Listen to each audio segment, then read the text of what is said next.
नमस्ते, welcome to निफियाज online Hindi. நம்ம இந்த வீடியோல பிரவேசிகா பேப்பர் 2ல கேட்கக்கூடிய கிராமர் क्वेश्चंस தான் பார்க்க போறோம். ஆல்ரெடி நம்ம பிரவேசிகால பேப்பர் 1, பேப்பர் 2, பேப்பர் 3ல நிறைய வீடியோஸ்லாம் அப்லோட் பண்ணியிருக்கோம். அந்த வீடியோஸ்லாம் பார்க்கலனா நீங்க ஒரு பிளேலிஸ்ட் எடுத்து பாருங்க. அதுக்கு முன்னாடி நம்ம நிஃபியாஸ் ஆன்லைன் ஹிந்தி சேனலை சப்ஸ்கிரைப் பண்ணிட்டு இந்த வீடியோக்கு ஒரு லைக் போட்டுட்டு இந்த வீடியோவை வாட்ச் பண்ணுங்க. किन्हीं 5 प्रश्नों के उत्तर एक या दो वाक्यों में लिखिए. ஸோ இது வந்து உங்களுக்கு பேப்பர் 2 ரோமன் லெட்டர் 10ல் கேட்பாங்க. ஸோ உங்களுக்கு வந்து நீங்கள் இனி 5 கொஷின்ஸ் இதில் அட்டன் பண்ணுற மாதிரி இருக்கும். இன்னொரு விஷயம் என்ன அப்படின்னா, எப்பயுமே கிராமர் கொஷின் எழுதும்போது ப்ராப்பர் டெஃபினேஷன் கொடுத்துட்டு எழுதுங்க. ஸோ நல்ல மார்க் வந்து உங்களுக்கு கிடைக்கும். நீங்கள் வந்து வேறு ஏதாவது ஒரு புக் வச்சு படிக்கிறீங்க, கைடு இருக்குது, நீங்கள் எது பயன்படுத்தினாலும் ஓகே. உங்களுக்கு வந்து எல்லாத்துலேயுமே டெஃபினேஷன் வந்து சிமிலராக தான் இருக்கும். நான் இன்றைக்கி உங்களுக்கு எதில் எடுக்கிறேன் அப்படின்னா சபரி கைடு. ஸோ இந்த சபரி கைட்லேருந்து தான் நான் இன்றைக்கி உங்களுக்கு வந்து சொல்லிக் கொடுக்க போகிறேன். இதில் ரொம்ப ஈஸியாக இருக்கும். நீங்கள் இதை பார்த்து நோட் பண்ணி வச்சு படித்தா கூட ஓகே தான். நான் இந்த வீடியோவில் சொல்கிறேன் இந்த 10 கொஷின்ஸை மட்டும் இப்போது நீங்கள் படிச்சிங்க அப்படின்னா நிச்சயமாக இதில் வந்து உங்களுக்கு கொஷின்ஸ் வரும். பாஷா கிசே கஹ்தே ஹே. ஸோ பாஷா அப்படின்னு எதை சொல்கிறாங்க அப்படின்னு சொல்லி கேட்குறாங்க. பாஷா அப்படின்றது மொழி. நம்ம சொல்லுவோம்ல பாஷை அப்படின்னு சொல்லுவோம் தமிழில். இது என்ன பாஷை, அது என்ன பாஷை. ஸோ பாஷை அப்படின்னாலே வந்து மொழி.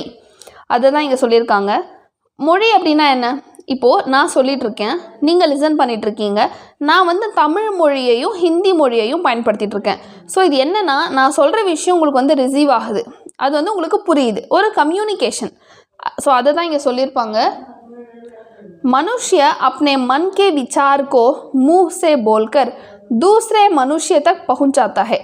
मनुष्य मनिदन अपने मन के विचारना मनसिल तोன்ற விஷயங்களை, विचार அப்படின்னா ஐடியாஸ், தாட்ஸ், இதெல்லாமே. विचार को मुंह से बोलकर, मुंहனா வாய் வழியா சொல்லி, बोलकर மீன்ஸ் டெல்லிங், சொல்லி दूसरे मनुष्य तक, ஸோ இன்னொரு மனுஷனுக்கு கடத்துவாங்க. பहुंचाते அப்படின்னா ரீச் பண்ணுவாங்க. இப்போது நான் ஒரு மொழி சொல்லிகிட்ருக்கேன், இந்த மொழி வந்து நான் உங்களுக்கு கடத்தினேன் இல்லையா, அதுதான். ஸோ இதை தான் பாஷா அப்படின்னு சொல்கிறாங்க. இஸ் போலிக்கோ ஹம் பாஷா கஹ்தே ஹே. அவ்வளோதான், ரொம்ப ஈஸி. புரிஞ்சுக்கிட்டு படிங்க. நான் சொல்கிறதுக்கெலாம் மீனிங் வந்து மேலே நோட் பண்ணி வச்சுக்கோங்க. ஸோ மீனிங் நோட் பண்ணி வச்சு படிச்சிங்கன்னா மட்டும்தான் எக்ஸாமுக்கு படிக்கும்போது ஒரு முறை ரீகால் பண்ணாலே போதும், நல்லா ஞாபகம் வரும். செகண்ட் ஒன் பாருங்கள், வியாக்கரன். வியாக்கரன் கிசே கஹ்தே ஹே. வியாக்கரன் அப்படின்னா கிராமர். நோட் பண்ணிக்கோங்க. பாஷான மொழி, வியாக்கரன் மீன்ஸ் கிராமர். பாஷாக்கோ, ஸோ நமக்கே தெரியும் கிராமர். இப்போ நம்ம ஏதாவது எழுதுகிறோம், பேசுகிறோம் அப்படின்னா இதில் கிராமட்டிக்கல் எரர் இருக்கா அப்படின்னு கேட்போம். அதாவது கிராமட்டிக்கல் எரர் அப்படின்னா, ஒரு மொழியை நம்ம சொல்கிறோம், பேசுகிறோம் அப்படின்னா, இப்போ இங்கிலீஷ் நம்ம பேசும்பொழுது கரெக்டாக பேசணும். இப்போ பாஸ்ட்னா வாஸ் யூஸ் பண்ணணும், ப்ரெசண்ட்னா ஈஸ் யூஸ் பண்ணணும், ஃப்யூச்சர்னா வில் யூஸ் பண்ணணும். ஸோ இதுதான் வந்து கிராமர். இதே விஷயத்த நான் நேற்று வந்து நான் பிரியாணி சாப்பிட்டேன் அப்படின்னா, I will eat biryani yesterday அப்படின்னா அது தப்பு. ஸோ கிராமர் வைஸ் அது தப்பு. ஸோ நான் நேற்று சாப்பிட்டேன் அப்படின்னா எப்படி சொல்லணும்? ஐ ஏட் பிரியாணி எஸ்டர்டே அப்படி தான் சொல்லணும்.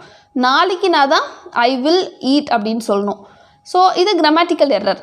அப்போது ஒரு மொழியை வந்து பியூராக கிராமட்டிக்கல் எரர் இல்லாமல் சரியாக நம்ம பேசுகிறது, சரியாக எழுதுறது அப்படின்றது தான் அந்த கிராமர் அப்படின்றது. தமிழில் வந்து நம்ம இலக்கணம் அப்படின்னு சொல்லுவோம், அதுதான் ஹிந்தியில் வியாக்கரன் அப்படின்னு சொல்கிறோம். பாஷாக்கோ சுத்த ரூப் சே, சுத்த ரூப் அப்படின்னா பியூராக ப்ராப்பரான வழியில், போல்னே யா லிக்னே கே நியம், போல்னே யா லிக்னே, போல்னேனா பேசுறது, லிக்னேனா எழுதுறது. இந்த யா அப்படின்னா என்ன?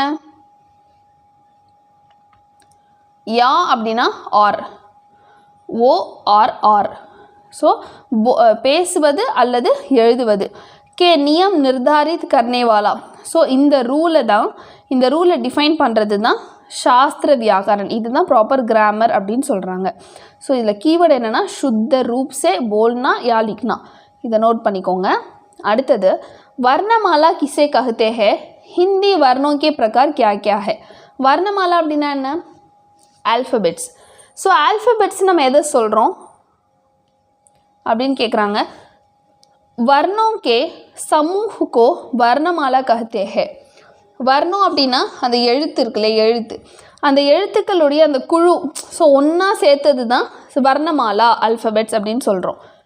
हिंदी वर्णों के दो प्रकार है हिंदी வந்து எழுத்து அப்படினு பார்த்தோம்னா ரெண்டு வகை இருக்கு स्वर तथा व्यंजन सो स्वर and व्यंजन स्वर ना vowels व्यंजन ना consonants अनुस्वार और विसर्ग को स्वर के साथ रखा जाता है सो अनुस्वाரையும் விசர்கையும் வந்து நம்ம எது கூட வச்சிருக்கோம் ஸ்வர் கூட வச்சிருக்கோம் एक्चुअली இந்த அனுஸ்வார் விசர்க் அப்படின்றது நம்ம லாஸ்டா எழுதுவோம்ல இந்த அம் அஹ இதெல்லாம் வந்து அனுஸ்வார் and விசர்க் அப்படினு சொல்வாங்க सो இது ரெண்டுத்தையுமே நான் இந்த அம் அஹ எதுல வரும் ஸ்வர்ல தான் வரும் அதுதான் இங்க சொல்லிருக்காங்க अनुस्वार और विसर्ग को स्वर के साथ रखा जाता है सो இவ்வளவுதான் सो வர்ணமாலா அப்படின்றது என்ன वर्णों के समूह அதுல ரெண்டு டைப் இருக்கு ஒன்னு ஸ்வர் ஒன்னு व्यंजन अनुस्वार and विसर्ग இது ரெண்டு எதுல வருது ஸ்வர்ல வருது அவ்வளவுதான் அடுத்து संख्या की परिभाषा दीजिए இங்க संख्या அப்படின்றது என்னன்னா நவுன் संख्याனா என்ன நவுன் நமக்கு நவுன்னால என்ன நவுன்னா நம்ம இங்கிலீஷ்ல எதப்ப நம்ம நவுன்னு சொல்லுவோம் ஒரு பேரு ஊரு பொருள் சரிங்களா நேம் பிளேஸ் திங்ஸ் இதுதான் நம்ம என்ன சொல்லுவோம் நவுன் அப்படினு சொல்லுவோம் அதேதான் ஹிந்திலயும் किसी व्यक्ति स्थान जाति या भाव व्यक्ति ना पर्सन स्थान அப்படினா பிளேஸ் ஜாதி அப்படினா ஒரு பர்టిక్యులர் குரூப் ஒரு சமூகம் பாவ்னா கேரக்டர் सो இந்த விஷயத்தெல்லாம் நம்ம சொல்றது தான் संख्या ராம் தில்லி பாலக் நீங்க இவ்வளவு எழுதணும் இல்ல ராம் தில்லின்னு எழுதினா மட்டும் போதும் ராம்னா ஒரு பையன் தில்லின்றது ஒரு பிளேஸ் சோ சம்திங் சுந்தரதா அப்படின்றது ஒரு விஷயத்தை குறிக்கிறது சோ இந்த மாதிரி நீங்க எனி டூ எழுதினா கூட போதும் சோ संख्या அப்படினா நவுன் व्यक्ति स्थान जाति भाव சோ இத நோட் பண்ணிட்டு ஒரு பேர் ஒரு ஊரை மட்டும் எக்ஸாம்பிள்ல எழுதிருங்க नेक्स्ट फिफ्थ वन வந்து लिंग लिंग किसे कहते हैं लिंग அப்படினா என்னன்னா ஜெண்டர் அதுதான் வந்து நம்ம லிங் அப்படினு சொல்லுவோம் நீங்க ஆல்ரெடி வந்து மத்தியமா ராஷ்டிர பாஷாலாம் எழுதி இருப்பீங்க லிங் அப்படின்றது புல்லிங் ஸ்திரீலிங் so female male gender female gender அப்படின்றது தான் शब्द के जिस रूप से यह पता चलता है शब्द के जिस रूप से यह पता चलता है कि वह पुरुष जाति का है या स्त्री जाति का है उसे लिंग कहते हैं शब्द सो ஒரு வார்த்தை வந்து நம்ம எந்த விதத்துல தெரிஞ்சுப்போம் அப்படினா அது புருஷ் ஜாதி அப்படினா ஃபீமேல் சோ ஃபீமேல் ஜெண்டரா இருக்கா ஆர் या स्त्री जाति फीमेल जेंडर அதுதான் லிங் அப்படினு சொல்லுவோம் சோ पुरुष जातिना पुल्लिंग स्त्री जातिना स्त्रीलिंग सो ரெண்டே டைப் தான் இருக்கு ஒன்னு புல்லிங் இன்னொன்னு ஸ்திரீலிங் புல்லிங் அப்படினா மேல் ஸ்திரீலிங் அப்படினா ஃபீமேல் இவ்வளவுதான் இது ரொம்ப ஈஸியா படிச்சிரலாம் அடுத்து பாருங்க सर्वनाम की परिभाषा दीजिए परिभाषा அப்படினா डेफिनेशन सर्वनाम அப்படினா என்ன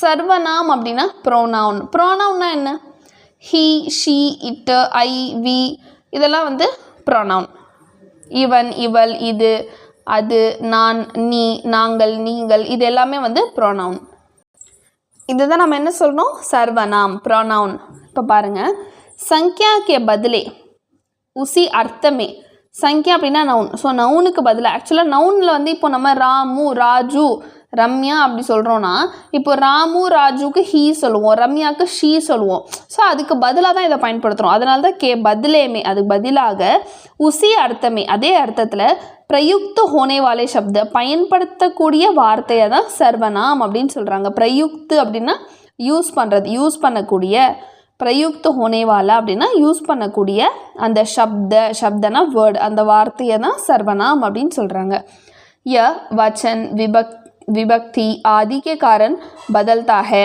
सो இது எது பேஸ் பண்ணி மாறும்னா ஜெண்டர் என்ன சென்டென்ஸ்ல சொல்ல வராங்க இது எல்லாத்தையும் பொறுத்து மாறும் इसलिए सर्वनाम विकारी शब्द है सो நீங்க एग्जांपल मैं हम तुम वह यह मैं அப்படினா நான் हमனா நாங்கள் तुमना நீ நீங்கள் वह यह वहना that यहना this இத நோட் பண்ணிக்கோங்க நான் சொல்ற மீனிங்ஸ்லாம் நோட் பண்ணி படிங்க அப்பதான் ஈஸியா இருக்கும் கிராமர் வந்து ஈஸியா எழுதணும் அப்படினா மீனிங் படிச்சா மட்டும் தான் கிராமரை நம்மளால புரிஞ்சிட்டு ஈஸியா எழுத முடியும்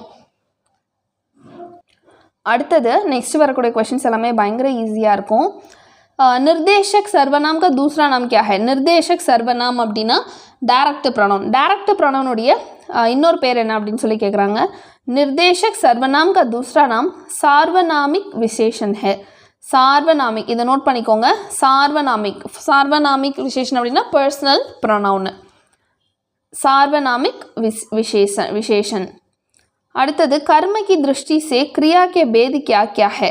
कर्म की दृष्टि से ஸோ இது कर्म की दृष्टि அப்படின்னும் பொழுது நம்ம செய்யக்கூடிய சில ஒர்க்ஸ் அது பேஸ் பண்ணி இதோடைய இதை பேஸ் பண்ணி வேர்ப்ஸை எப்படிலாம் பிரிக்கிறாங்க. கிரியா அப்படின்னா வேர்பு. ஸோ நம்ம செய்யக்கூடிய ஒர்க்ஸை வேர்ப் வச்சு எப்படி பிரிக்கிறாங்க. कर्म की दृष्टि से क्रिया को दो भेद है. क्रिया के दो भेद है. ரெண்டு டைப் இருக்குது. ஒன்று அகர்மக், இன்னொன்று சகர்மக். அகர்மக் கிரியா, சகர்மக் கிரியா.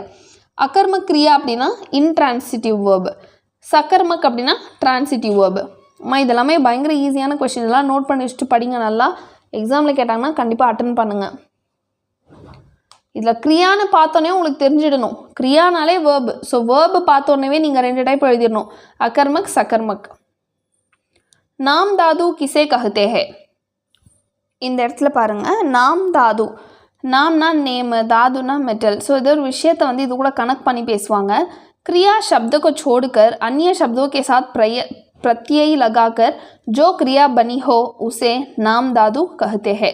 क्रिया शब्द को छोड़कर, ஸோ வேர்ப விட்டுட்டு अन्य शब्दों के साथ, अन्य அப்படின்னா வேற ஒரு வேர்டு கூட சேர்ந்து प्रत्यय लगाकर, प्रत्यय அப்படின்னா சஃபிக்ஸு, அதுக்கு பின்னாடி. ஸோ ஒரு நவுன் இருக்குன்னா அதுக்கு பின்னாடி வேறு ஏதோ ஒரு விஷயத்தை நம்ம வேறு ஏதோ ஒரு வேர்டை சேர்த்துக்கிறது, அதை தான் நாம் தாது அப்படின்னு சொல்கிறாங்க. ஸோ கிரியாவை விட்டுடுறாங்க, வேர்பை விட்டுட்டு வேற ஒரு வார்த்தையை சேர்த்துக்கிறாங்க. ஹாத் சே ஹத்தியா, பாத் சே பத்தியா, லாஜ் சே லஜா. ஸோ இதை நோட் பண்ணிக்கோங்க. அடுத்தது இதில் எதுவுமே வேர்பே இல்லை பாருங்கள், இது எதுவுமே வேர்பே கிடையாது, அவ்வளோதான். அடுத்தது சன்பந்த் போதக் की परिभाषा दीजिए. संबंध बोधक அப்படின்றதுக்கான डेफिनेशन கேட்டிருக்காங்க. जो शब्द संज्ञा या सर्वनाम का संबंध वाक्य के अन्य शब्दों के साथ बताता है वह संबंध बोधक. संबंध बोधक அப்படின்னா ஏதோ ஒரு விஷயத்தை மென்ஷன் பண்ணி, जो शब्द ஒரு வேர்டு, சங்யா யா சர்வனாம், அது நவுனாக இருக்கலாம் இல்லை ப்ரொனவுனாக இருக்கலாம். ஸோ நவுன் கூடிய ப்ரொனவுன் கூடிய ரிலேட் பண்ணி சம்பந்தம், அதாவது நம்ம தமிழில் சொல்லுவோம்ல சம்பந்தம் அப்படின்னு சொல்லிட்டு. ஸோ எனக்கும் இவளுக்கும் எதுவும் ஒரு சம்பந்தம் இருக்குது, சம்பந்தம் இல்லைன்னா ஒரு ரிலேஷன்ஷிப்பு இருக்குது அப்படின்றது. ஸோ அதே தான் இங்கேயும். ஸோ நவுன் கூடியோ ப்ரொனவுன் கூடிய சேர்ந்து ஏதோ ஒரு விஷயத்தை, ஏதோ ஒரு வாக்கியத்தையோ இல்லை ஏதோ ஒரு வேர்டையோ நம்ம சேர்த்து சொல்லுவோம் அப்படின்னா அதுதான் சம்பந்த் போதக்க. அடுத்தது பிரத்யய் கா தூசரா நாம் கியா ஹை. பிரத்யய் அப்படின்னாலே சஃபிக்ஸ்மா. சஃபிக்ஸ்னால் என்ன, ஏதோ ஒரு வார்த்தை இருக்குது, இது கூட வந்து நான் இன்னொரு வார்த்தையை இங்கே சேர்க்குறேன் இல்லையா, இதுதான் சஃபிக்ஸ் அப்படின்னு சொல்லுவோம். ஸோ இந்த சஃபிக்ஸ் தான் பிரத்யய். இந்த பிரத்யய்க்கு வேறு ஒரு பேர் கேட்குறாங்க. பிரத்யயோட இன்னொரு பேர் வந்து பர்சர்க். பர்சர்க் நோட் பண்ணிக்கோங்க, பர்சர்க், அவ்வளோதான். ஸோ டோட்டலாக 11 கொஷின்ஸ் பார்த்துருக்கோம். இந்த 11 கொஷின்ஸே கிராமருக்கு போதுமானது. இதுவே நீங்கள் கொஞ்சம் நல்லா படிச்சுக்கிட்டிங்கனாலே போதும். இதை பேஸ் பண்ணி நீங்கள் கிராமரில் கேட்கக்கூடிய 2 மார்க் கொஷின்ஸ்க்கு நல்லாவே ஆன்சர் பண்ணலாம். ஸோ இந்த 11 கொஷின்ஸை ரிப்பீட்டடாக நல்லா படிச்சுக்கோங்க. ஒரு முறை எழுதி பாருங்கள். எவ்வளவுக்கு எவ்வளவு எழுதி பார்க்குறீங்களோ அவ்வளவுக்கு அவ்வளோ உங்களுக்கு வந்து எக்ஸாமில் ஈஸியாக பண்ண முடியும். ஸோ நம்ம சேனலை சப்ஸ்கிரைப் பண்ணிவிட்டு ஒரு லைக் பண்ணிவிட்டு லீவ் ஆகுங்க. தேங்க்யூ, தன்யவாத்.